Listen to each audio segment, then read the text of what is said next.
Je travaille dans ma société depuis maintenant un bon moment, je dirais probablement depuis environ 6 ans.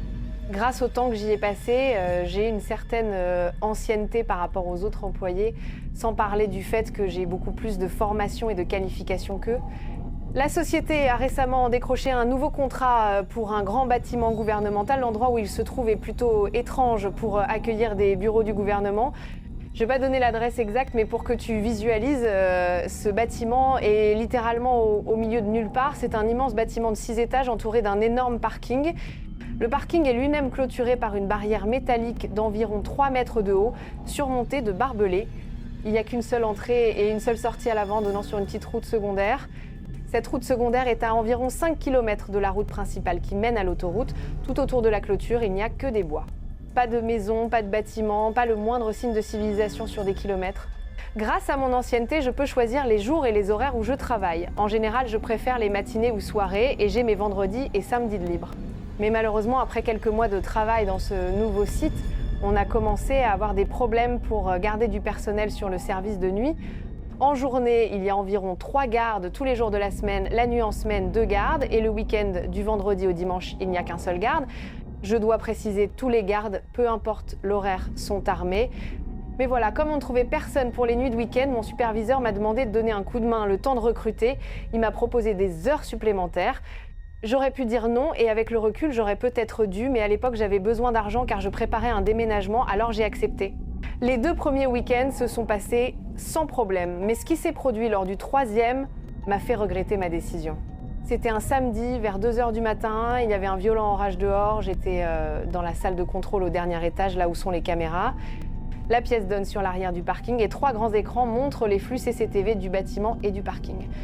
Comme souvent la nuit, j'étais seule, lumière éteinte, regardant un film téléchargé sur mon téléphone tout en jouant à ma Game Boy. Au bout d'un moment, je me suis levée pour me dégourdir les jambes.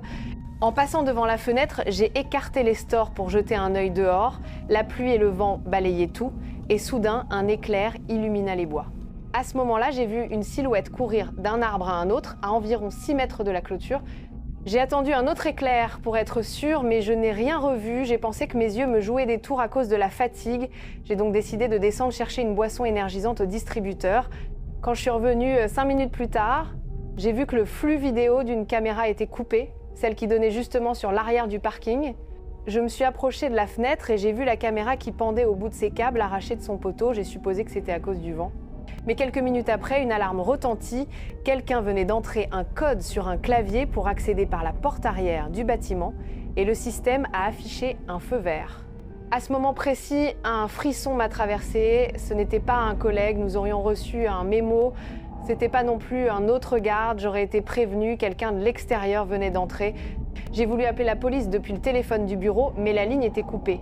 Mon portable, aucun réseau. Je me suis dit que je devais tenter ma chance dans le couloir pour capter du signal. En sortant, les lumières se sont éteintes d'un coup, plus de courant. Je me suis dirigée discrètement vers l'escalier de service, pensant rejoindre le hall et sortir vers mon pick-up. Mais en descendant, j'ai entendu une porte s'ouvrir plus bas et des pas lourds ont commencé à grimper les marches. Mon cœur battait à tout rompre, j'étais armée certes, mais pas préparée à tirer sur quelqu'un. Alors j'ai décidé de remonter discrètement jusqu'au 6e étage, là où une échelle menait au toit. Je voulais me cacher dans l'obscurité. Mais en me retournant, mon arme heurta la rambarde en métal. Le bruit a résonné, les pas se sont figés. Puis, d'un coup, j'ai entendu la personne courir à toute vitesse vers moi. Je n'ai pas réfléchi, j'ai sprinté, grimpé l'échelle. Juste avant qu'il arrive, j'ai ouvert une porte bruyamment et l'ai laissé claquer pour lui faire croire que j'étais partie par là.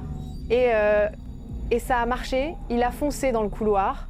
J'ai sauté de l'échelle, redescendu les marches à toute allure alors qu'il s'apercevait de la supercherie et revenait derrière moi. On dévalait les escaliers, lui toujours un étage derrière. J'ai fini par atteindre le hall.